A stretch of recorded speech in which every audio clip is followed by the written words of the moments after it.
We have done up to where we have done Python variable explain किया था मैंने.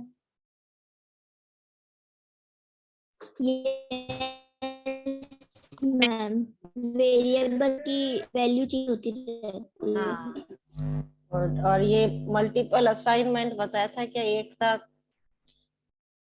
एक ही वैल्यू नो हो? मैम. नहीं बताया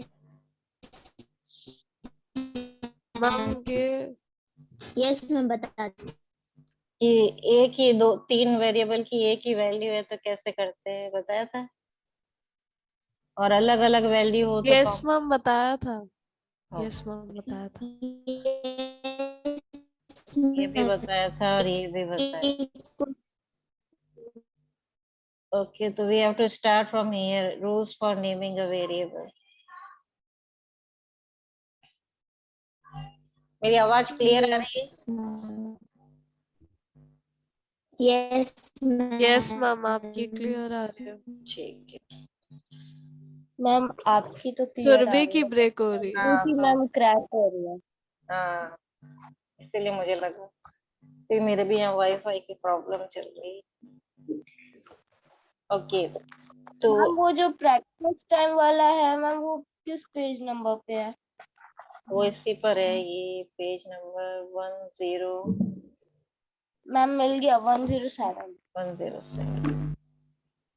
देखो वेरिएबल्स हमने पढ़ा था कि we can assign value if 2-3 variable having similar value then we can write in one line also.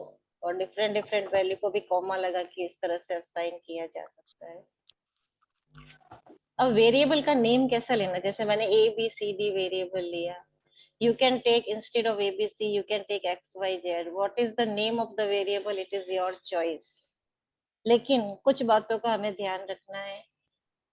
Variable name should be start from a alphabet not from a digit. कोई भी variable आप alpha digit बाद में जैसे A1 A2 ऐसा कर सकते, पर 1A नहीं कर सकते. Variable should be start from alphabet either capital और small, but it should be start from alphabet. या अंडर स्कोर लगा सकते हैं वेरिएबल में स्टार्टिंग में, लेकिन कोई डिजिट या दूसरा A to Z के अलावा दूसरे सिंबल्स नहीं यूज में लेने हैं. स्टार्टिंग में बीच में ले सकते हैं. और ये केस सेंसिटिव है, आपको पता है स्मॉल ए और कैपिटल ए दोनों में फर्क है. Small letters. Yes ma'am. आपने a इज इक्वल टू आपने small A is equal to 1 लिया और बाद में आप प्रिंट कैपिटल ए करवा रहे हो तो ये वर्क नहीं करेगा. आपने स्मॉल ए लिया तो स्मॉल ए ही प्रिंट होगा. तो जो आपने वेरिएबल लिया है उसमें आपने क्या लेटर यूज में लिया आपको ध्यान में रखना चाहिए. वेरिएबल का नेम लंबा हो सकता है कितना भी, but it can be long, but it आपको लॉन्ग नहीं रखना है. ओके, लंबा कितना भी ले सकते हैं आप, लेकिन as per a good programmer you should not take it long, you have to take it short variable name. Excuse me ma'am. Ma'am जब हमें टेक्स्ट प्रिंट करना हो तो हमें टेक्स्ट भी स्मॉल लेटर्स में लिखना पड़ेगा? नहीं, आप जो प्रिंट करवा रहे हो डबल कोट्स में लिखोगे तो उसमें आप स्मॉल या कैपिटल कुछ भी ले सकते हो. जो फंक्शंस इसके है ना उसको स्मॉल लेटर में ही लिखना है डबल कोट्स के अलावा. या वेरिएबल का नेम जो लेते हो वो आप कैपिटल लेटर में ले सकते हो. वेरिएबल नेम का भी चॉइस है आपका, लेकिन आपको जो फंक्शन है इसके इनपुट फंक्शन प्रिंट फंक्शन जितने भी इनके बाय डिफॉल्ट फंक्शन है उसको स्मॉल लेटर में ही लिखना है. Yes ma'am. You can not use any reserved word. अब यह रिजर्व्ड कीवर्ड का क्या मतलब है, जो मैंने बताया ना कि इसके जो पाइथन के फंक्शंस हैं कि प्रिंट कमांड है पाइथन का जो प्रिंट करने के काम आता है, इनपुट कमांड है जो इनपुट लेने के लिए है, ये सब ऑलरेडी फंक्शंस हैं पाइथन के. अगर आप इनपुट नाम का एक वेरिएबल ले लेंगे तो वो वर्क नहीं करेगा क्योंकि इनपुट तो कमांड है पाइथन का. आप प्रिंट नाम का वेरिएबल नहीं ले सकते क्योंकि ये रिजर्व्ड कीवर्ड है, ये ऑलरेडी पाइथन के कमांड है, तो जो ऑलरेडी पाइथन के कमांड्स हैं उनको आप एज अ वेरिएबल यूज में लोगे तो पाइथन का जो प्रोग्रामिंग है वो कंफ्यूज हो जाएगा कि ये प्रिंट करने को कह रहा है या प्रिंट एक वेरिएबल ले रहा है। तो whatever are the already Python command that you Excuse me, can not ma'am. Take. हाँ मैम ये जो मैं अभी सॉल्व कर रही थी प्रैक्टिस टाइम, तो मैम इसमें स्लैश दिया हुआ है, तो मैम स्लैश का मतलब श्रेयस का डिवीजन मतलब होता है? डिवाइड है, डिवाइड करना है। Okay ma'am. तो रिजर्व्ड कीवर्ड का मतलब समझ में आया ना? रिजर्व्ड मतलब जो ऑलरेडी पाइथन का कमांड है, तो आप प्रिंट इनपुट ये नाम के वेरिएबल नहीं ले सकते क्योंकि ये ऑलरेडी रिजर्व्ड है पाइथन के लिए। प्रिंट का मतलब है प्रिंट कराना, इनपुट का मतलब है इनपुट लेना। ऐसे जो भी फंक्शंस पाइथन में ऑलरेडी है उनको आप वेरिएबल नहीं ले सकते। ये मैंने ऑलरेडी बता दिया, फर्स्ट करेक्टर जो है वो डिजिट नहीं होनी चाहिए, बाद के करेक्टर डिजिट हो सकते हैं, but starting of variable should not be a digit. तो रूल्स क्लियर है सबको वेरिएबल रखने के? Yes ma'am. Yes ma'am. Assignment operator कौन सा होता है मैंने बताया है? No ma'am. ये मार्क्स इज इक्वल टू 70, इसमें असाइनमेंट ऑपरेटर क्या है? Equal to. Ma'am equals to. Equal to is the assignment operator. कोई भी वेरिएबल में वैल्यू डालने के लिए आपको असाइनमेंट ऑपरेटर यूज मिले। यहाँ पे वेरिएबल क्या है? मार्क्स। मार्क्स। वेरिएबल का नाम क्या है? मार्क्स। अब देखो वेरिएबल में कैपिटल एम है तो वेरिएबल का नाम में आप कैपिटल लेटर यूज में ले सकते हो। अब इसमें मार्क्स, अगर मैं पाइथन विंडो ओपन करती हूँ,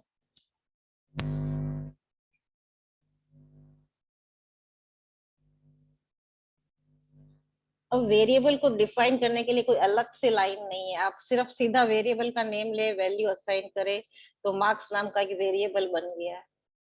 अब मैंने क्या लिखा? मार्क्स। यहाँ मैंने एम कैपिटल लिया है, इक्वल टू 70। तो 70 नाम का एक वेरिएबल बन गया है मेमोरी स्पेस में, जिसका की वैल्यू, सॉरी मार्क्स नाम का वेरिएबल बन गया जिसकी वैल्यू 70 है। अब मैं प्रिंट 70। प्रिंट करवाती हूँ मार्क्स, तो ये एरर क्यों आई? क्यों 70 प्रिंट नहीं हुआ, कोई बता सकता है? मैम इक्वल टू नहीं लगाया। इक्वल टू तो लगा है यहाँ पे, marks is equal to 70। Print करने के लिए तो ओनली मैम वेरिएबल। आपने कैपिटल लेटर में लिखा है इसलिए। Very good. यहाँ मैंने मार्क्स में एम कैपिटल लिखा है और यहाँ मार्क्स में एम मैंने स्मॉल लिख दिया है। ये केस सेंसिटिव लैंग्वेज है। Yes ma'am. यहाँ मैं जब मार्क्स लिखूंगी तभी ये प्रिंट करेगा। समझ में आया? Yes ma'am. यही वहां लिखा हुआ है कि इट इज केस सेंसिटिव। आपके एम स्मॉल और एम कैपिटल से बहुत फर्क पड़ता है यहाँ पे। और वेरिएबल को डिफाइन करने के लिए कोई एक्स्ट्रा लाइन नहीं है, सीधा आप वेरिएबल का नेम लिखो, वैल्यू असाइन करो, और असाइनमेंट ऑपरेटर इक्वल टू कहलाता है। यहाँ नंबर, अगर आप डिजिट, ये मैं पहले भी बता चुकी हूँ, अगर मैं डिजिट को 70, अभी मार्क्स जो है उसकी वैल्यू 70 है, तो मार्क्स एक नंबर टाइप का वेरिएबल है क्योंकि मैंने एक नंबर असाइन किया है। ठीक है, और अब मैं अगर मार्क्स में ये असाइन करती हूँ तो ये अब किस टाइप का वेरिएबल हो गया? अब ये नंबर टाइप का वेरिएबल नहीं रहा क्योंकि मैंने इसको कोट्स में लिख दिया। कोट्स में लिखते ही ये मैम टेक्स्ट। टेक्स्ट बन जाता है, और टेक्स्ट को यहाँ पे क्या बोलते हैं? स्ट्रिंग। स्ट्रिंग टाइप का वेरिएबल स्ट्रिंग। बन गया। Yes ma'am. तो यहाँ पे यही लिखा हुआ है कि 70 को लिखने में और 70 कोट्स में लिखने में फर्क है। दोनों के वैल्यू, डेटा टाइप चेंज हो जाता है। 70 is a number data type and quotes वाला 70 is a string data type. इसको बोलते हैं डेटा टाइप, किस टाइप का डेटा आपने असाइन किया है। अब मैं यहाँ पे प्रोग्रामिंग जो कर रही थी वो लाइन बाय लाइन कर रही थी, है ना? जैसे ही मैंने मार्क्स की वैल्यू अब प्रिंट करूंगी तो ये प्रिंट कर देगा, हर एक लाइन में ये काम कर रहा है। बार बार ये 3 प्रॉम्प्ट्स आ जाते हैं। मैं चाहती हूँ कि मैं पूरा प्रोग्राम लिखूं एक साथ और फिर उसका आउटपुट आए। ये बार बार एक एक लाइन में प्रॉम्प्ट नहीं आना चाहिए। तो ये जो प्रॉम्प्ट बार बार आ जाते हैं ना, ये शेल मोड में काम कर रहे हैं हम। अब हमको स्क्रिप्ट मोड में काम करना है, जिसमें मैं पूरा प्रोग्राम एक साथ लिखना चाहती हूँ। स्क्रिप्ट मोड में काम करने के लिए आपको क्या करना है, ये फाइल टैब दिख रहा है, you click on the file tab and then click on the Yes. New file option. जैसे ही मैं न्यू फाइल पे कर दूंगी तो ये स्क्रिप्ट मोड ओपन हो गया। अब मैं पूरा प्रोग्राम एक साथ लिखूंगी। जैसे मैंने लिख दिया a की वैल्यू है 90। अब देखो बार बार वो 3 प्रॉम्प्ट्स नहीं आ रहे हैं। b की वैल्यू है 104। नाउ आई वांट c, एक वेरिएबल ले लिया मैंने a प्लस। बट मैम उसमें तो पता चल जाता है हाथों हाथ गलती, इसमें तो फिर लेकिन पूरा गलत हो ये तो जाएगा। हम सिर्फ 2-3 लाइन का कोड लिख रहे हैं इसलिए। अब मुझे कोई मोबाइल का ऐप बनाना है, उसमें मोबाइल का ऐप बनाने में 1000 to 2000 लाइंस के कोड लिखने पड़ते हैं। तो क्या वो बार बार एक एक लाइन में लिखेगा, फिर वो प्रॉम्प्ट आएगा, फिर तो प्रोग्रामर कंसंट्रेट नहीं कर पाता है। तो इतने लंबे लंबे कोड लिखने के लिए आपको स्क्रिप्ट मोड ही यूज में लेना पड़ेगा। इसमें भी ये एरर देगा, गलती होगी तो एरर देगा, जैसे ही हम रन करेंगे तब। पर एक बार लिखते समय डिस्टर्ब नहीं करेगा। इसमें ये बार बार शेल मोड में एक लाइन लिखते हैं, फिर प्रॉम्प्ट आ जाता है, फिर लाइन लिखते हैं। इसमें आप पूरा कंसंट्रेशन के साथ कोड लिखिए, फिर इसको रन करेंगे तो ये जहां गलती होगी वो आपको बताएगा। अब मैंने ओके पूरा लिखा। मैम। अब ये 3-4 लाइन के लिए तो वो शेल मोड सही था, लेकिन लंबे लंबे लाइंस के कोड लिखने के लिए आपको स्क्रिप्ट मोड ही ओपन करना पड़ेगा। अब मैंने प्रिंट करके क्या लिखा, डबल कोर्स में लिखा the addition of 2 number is, comma करके लिख बताया था ना मैंने, सी कर दिया, यस मैम। ये प्रिंट हो गया। अब मुझे इसका आउटपुट देखने के लिए क्या करना पड़ेगा, ये तो मैंने प्रोग्राम लिख दिया। अब आउटपुट देखने के लिए मुझे रन पे जाना है और रन मॉड्यूल पे क्लिक करना है, या मैं शॉर्टकट की F5 वो भी प्रेस कर सकती हूँ। हाँ, इसको रन करने के लिए पहले इसको सेव करना जरूरी है, तो पहले हम इसको यस मैम। सेव करते हैं। इसको कहाँ पे सेव करना है, अपनी लोकेशन चूज करें। जैसे मैंने एक फोल्डर बना रखा है, एडिशन नाम से सेव कर देती हूँ। अब देखो the addition of 2 number is आ गया। हम्म आपने अभी क्या बताया मैम, मेरा लीव हो गया था 5 to 6 मिनट्स के लिए, अपने आप फिर ज्वाइन हो गया। ओके, मैंने ये बताया कि अभी तक हम जो ये प्रोग्राम लिख रहे थे ना, ये बार बार प्रॉम्प्ट्स आ जाते हैं। मार्क्स वेरिएबल लेते हैं, ए की वैल्यू 19 ली तो फिर ये प्रॉम्प्ट आ गया, फिर बी की वैल्यू मैंने कुछ भी ली, ये फिर प्रॉम्प्ट आ गया। तो इसको ये शेल मोड में बार बार प्रॉम्प्ट आ जाता है। तो हम अगर लंबी लंबी लाइंस का कोड लिखना होता है ना, तो we are not able to concentrate on the programming. हमको मोबाइल ऐप या वेबसाइट वगैरह कुछ बनाना है तो हमको मल्टीपल लाइंस के कोड लिखने पड़ेंगे, 1000 2000 3000 लाइंस के कोड। तो यहाँ पे लिखना बहुत टीडियस यस जॉब मैम। है। So for that purpose, we cannot use this mode of programming. We have to open the script mode.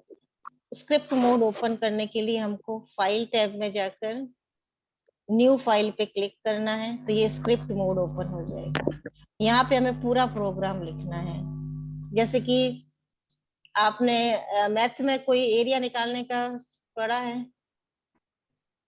Area निकालना है, जैसे यस कि मैम। किसका यस एरिया मैम। पढ़ा है आपने? एरिया ऑफ मैम रेक्टेंगल क्या होता है? Length into breath. Length into breath. Okay, तो मैं क्या करती हूँ, एरिया ऑफ रेक्टेंगल निकालती हूँ। ठीक है, उसके लिए मैं करती हूँ, मैंने लेंथ के लिए मैंने ले लिया लेंथ नाम का एक वेरिएबल। लेंथ मान लेते हैं, कितने माने? 5। 5 और लेंथ इनटू क्या होता है? Breadth breadth breadth. Breadth equal to कितनी लें? मैम लास्ट में What? Ma'am BRE yes ma'am D DT DTH अब मैंने पूरा Yes. पूरा लेंथ ब्रेथ लिया, आप चाहो तो एल और बी भी ले सकते हो, जरूरी नहीं कि वेरिएबल का नाम यही लिया जाए, आप शॉर्ट में एल और बी भी ले सकते थे। यस ब्रेथ की मैम वैल्यू कितनी लें? मैम 10 मैम 10 ठीक है, अब मैंने मैम एरिया सेंटीमीटर भी तो होगा ना है, हाँ मैम सेंटीमीटर हाँ वो यहाँ डालने की जरूरत नहीं, वो तो सेंटीमीटर में है, वो यहाँ पे सेंटीमीटर वगैरह लिखने की जरूरत नहीं होती है, वो तो आपको पता होना चाहिए आप किस में कर रहे हो। Okay ma'am okay area ma'am निकालने के लिए क्या फॉर्मूला है? Area is equal to length into breadth length into breadth multiply by 5 multiply by 10 आपको ये 5 नहीं लिखना, आपको लिखना है जो वेरिएबल है लेंथ मल्टीप्लाई बाय ब्रेथ। ठीक है, अब मैं प्रिंट क्या करूंगी? एरिया ऑफ रेक्टेंगल इज, मैंने एरिया नाम से लिया है वेरिएबल एरिया। ठीक है, अब मुझे इस प्रोग्राम को रन करना, पहले मुझे सेव करना पड़ेगा, फाइल में जाओ और सेव करो। मुझे अपनी लोकेशन चूज करनी है, मुझे कहाँ सेव करना है। मैंने क्लास 7 का 9 चैप्टर का फोल्डर बना रखा है पाइथन प्रोग्राम में, यहाँ पे मैं सेव करती हूँ रेक्टेंगल एरिया नाम से। अब मुझे इसको रन करना है, रन पे जाऊंगी, रन मॉड्यूल पे क्लिक करूंगी, तो एरिया ऑफ रेक्टेंगल 50 आ गया। Yes ma'am So like that you can open script mode and write the whole program and then run it. Run करने का Excuse me, शॉर्टकट ma'am. की F5 की है। हाँ बोलो। मैम व्हाट इज प्रॉम्प्ट ये जो 3 प्रॉम्प्ट दिख रहे हैं ना, ये बार बार आ जाते हैं ना, ये 3 ग्रेटर देन के साइन, इसको प्रॉम्प्ट यस मैम बोलते हैं, कमांड ओके प्रॉम्प्ट, मैम कि यहाँ से आपको कमांड देना है, इसको क्या बोलते हैं? Okay command ma'am prompt. Okay, तो ये दोनों मोड समझ में आए आपको, स्क्रिप्ट मोड और शेल मोड? यस तो बाय डिफॉल्ट ओपन होता है वो शेल मोड होता है, और आपको अगर लंबी लंबी लाइंस के कोड लिखने हैं तो better to use which mode? Script mode. तो यहीं पे आपके बुक में समझाया गया है, देखो ये बुक की पीडीएफ है। To create an application, the developer have to write very lengthy codes. The interactive mode is not a very useful to write lengthy codes. In such cases, the script mode is used. Okay, lengthy code के लिए script mode होता है। तो उसके जो अभी जैसे हमने किए थे वही यहाँ पे स्टेप्स दिख रहे हैं। पाइथन ओपन करो, फाइल में जाके न्यू फाइल पे क्लिक करो, आपका जो भी कमांड है लिखो, प्रोग्राम लिख के सेव करो। सेव करने के बाद जो हमने अभी किया था वही सेम टू सेम लिखा हुआ है, आपको रन करना है। रन पे जाके रन मॉड्यूल पे क्लिक करेंगे या F5 शॉर्टकट की भी यूज में ले सकते हैं। यहाँ तक क्लियर है? yes ma'am yes ma'am yes अब ये जो मैंने बताया ना कि वेरिएबल की वैल्यू में अगर आपने डिजिट डाला है तो वो नंबर टाइप का डेटा है, टेक्स्ट डाला है तो वो स्ट्रिंग टाइप का डेटा है, तो इसको बोलते हैं डेटा टाइप, कि आपने वेरिएबल में किस तरह की वैल्यू स्टोर की है वो उसका डेटा टाइप है। ठीक है, तो जैसे मैं पाइथन विंडो कहाँ है, क्लोज हो गई दिखती है। जैसे मैंने ए की वैल्यू 17 ली, तो ये किस तरह का डेटा है? ए वेरिएबल में किस टाइप का डेटा डाला है मैंने?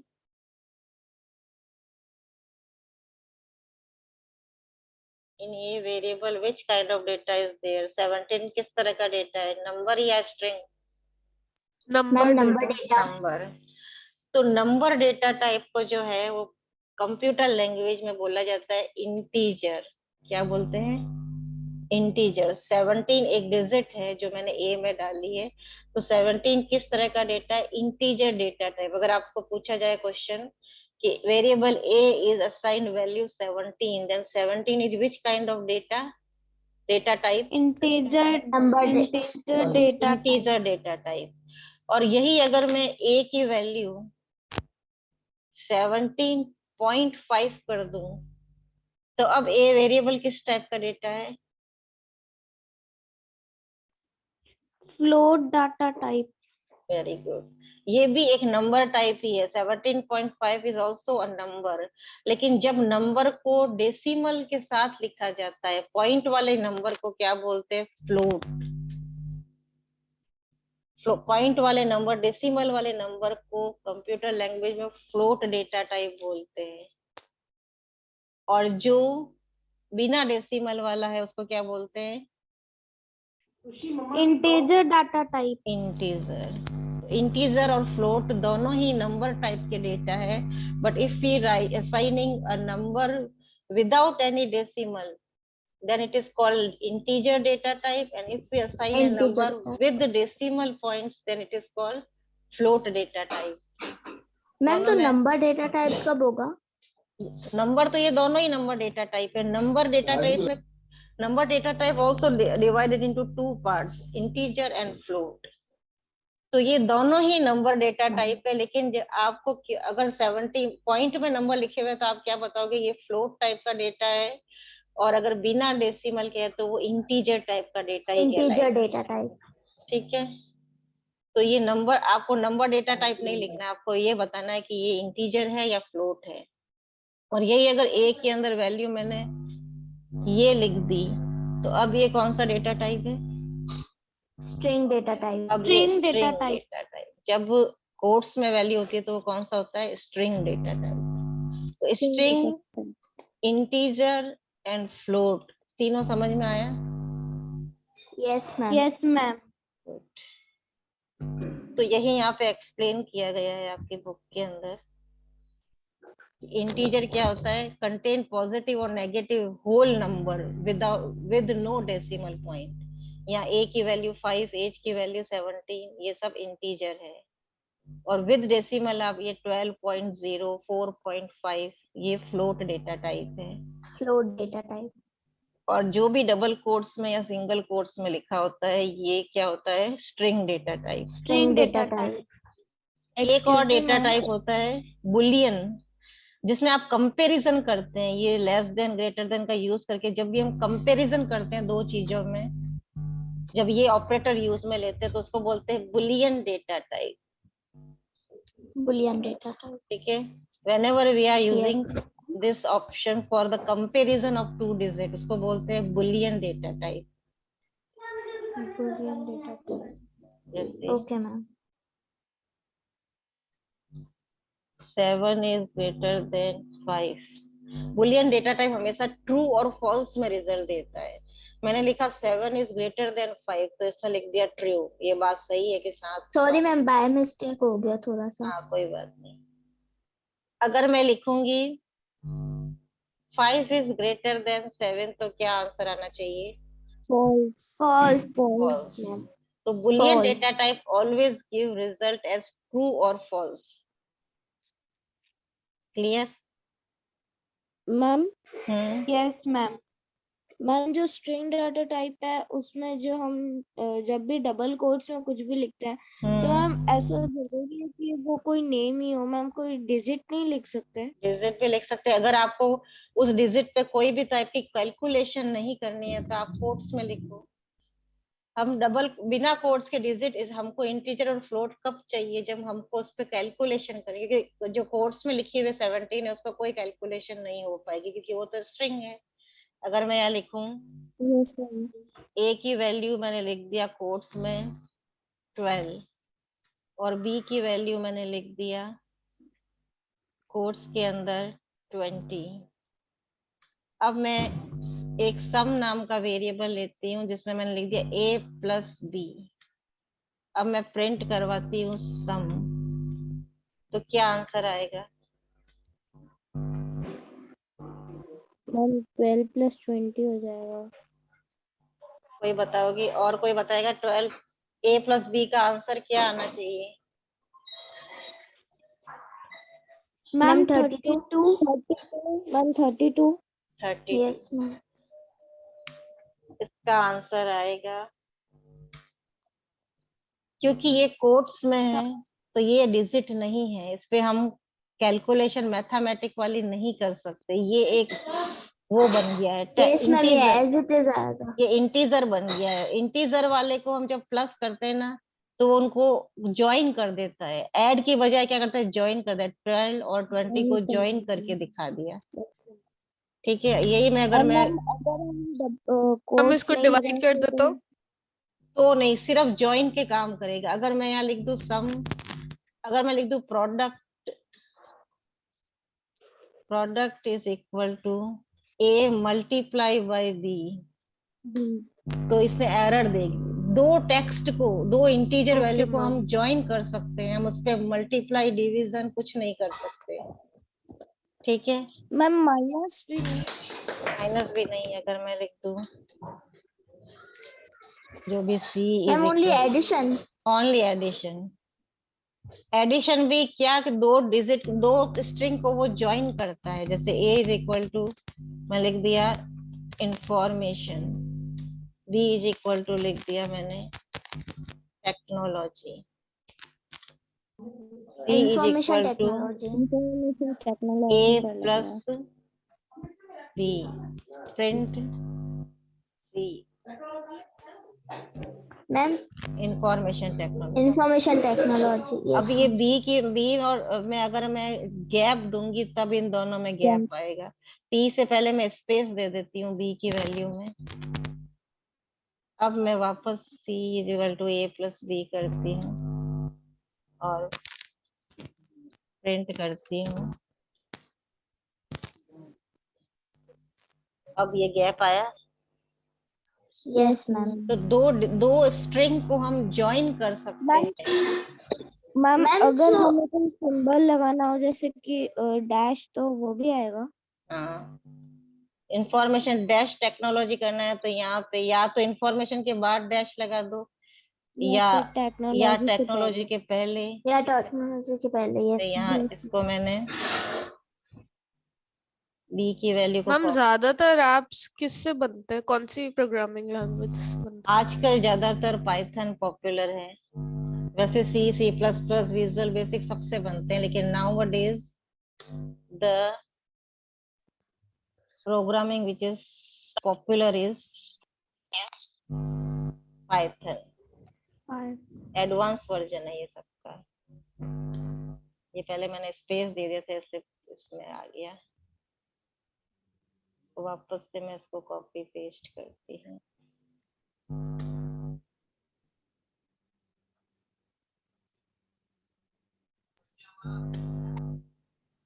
ये क्या हुआ?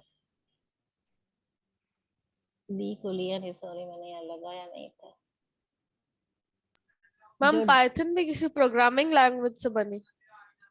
हाँ, पाइथन तो खुद एक लैंग्वेज है। पहले सी, सी मैम प्लस उसको प्लस। जब बनाया किसी ने बनाया तब। हाँ, किसी ने बनाया ना, तो पहले जो लैंग्वेज बन चुकी थी ना, सी, सी प्लस प्लस, जावा वगैरह, उसमें जो कमी रह गई थी ना, उसका एडवांसमेंट करके, उसकी कमियों को दूर करके एक नई लैंग्वेज बनाई जो है पाइथन। तो पाइथन आई वहीं से है, कंसेप्ट वही है जो सी, सी प्लस प्लस, जावा, विजुअल बेसिक इनके थे। वही कंसेप्ट आगे लिए, लेकिन उसमें एडवांस चीजें डाली है, जो उसमें कमी रह गई थी वो पूरा किया है। तो उसी का एडवांस पार्ट है पाइथन। अगर किसी को सी प्लस प्लस वगैरह ये आती है ना, तो पाइथन उसके लिए बहुत इजी है। तो ये डेटा टाइप्स चारों तरफ के समझ में आ गए आपको? Yes ma'am. Yes ma'am. Yes ma'am. अब आप मुझे, हाँ, एक इनपुट फंक्शन, टाइम बचा है क्या? Ma'am 4 minutes. 4 मिनट से। एक Yes, ma'am. इनपुट फंक्शन बता देती हूँ। इनपुट फंक्शन क्या होता है, जब आप कोई भी वेबसाइट वगैरह ओपन करते हैं तो कई बार आपको पूछा जाता है what is your name, gender, surname, address, पूछा जाता है ना। कोई Yes, भी ma'am. ऐप में रजिस्टर करते हैं या कोई वेबसाइट ओपन Yes, करते हैं तो ma'am. पूछा जाता है कि नहीं, तो आप अपने नेम फिल करते हैं Yes, फॉर्म ma'am. को। Yes ma'am. तो जब हम भी अपना पाइथन उसका यूज में लेके जब कोई ऐप बनाएंगे और हम चाहते हैं कि हमारा ऐप को यूजर खोले, तो उससे आप पूछें कि what is your name, what is your gender, what is surname, what is address. तो यूजर से पूछने के लिए हम कौन सा कमांड यूज में लेते हैं, इनपुट फंक्शन। जैसे अभी वेरिएबल की वैल्यू मैं खुद डाल रही थी, अब मुझे खुद को नहीं डालना, मैं यूजर से पूछना चाहती हूँ कि वो एंटर योर नेम, तो मैं क्या यूज में लूंगी, इनपुट फंक्शन। अब की बार मैं यहाँ पे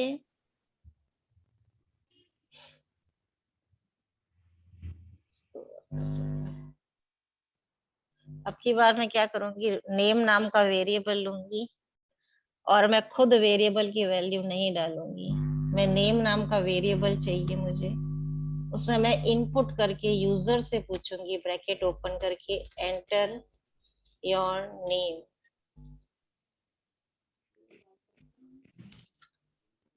तो जब ऐप खुला जाएगा तो ऐसा मैसेज आएगा, एंटर योर नेम। तब यूजर अपना नेम डालेगा, जैसे मैंने डाला प्रियंका, तो और प्रियंका नाम कहाँ पे जाके सेव हुआ, किस वेरिएबल में, Ma'am, name. नेम नाम के वेरिएबल में पूछा गया था कि एंटर योर नेम। तो यूजर जो भी नेम डालेगा वो कहाँ जाके सेव हो जाएगा, नेम नाम के वेरिएबल में। Name variable. मैं प्रिंट करती हूँ, यूजर जो भी डालेगा, मैंने कहा योर नेम इज, कॉमा करके name, your name is Priyanka.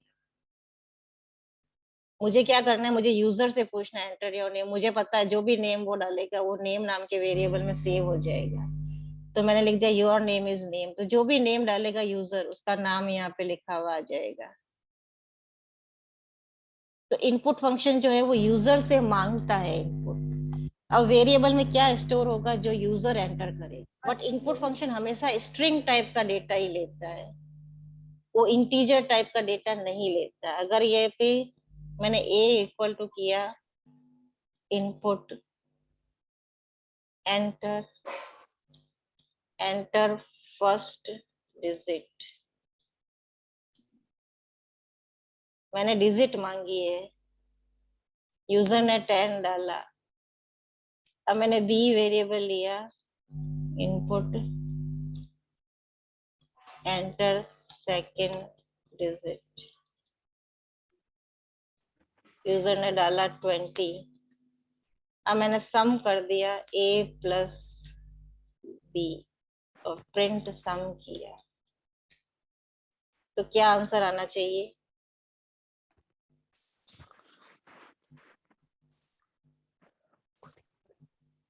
क्या आंसर आना चाहिए बोलो।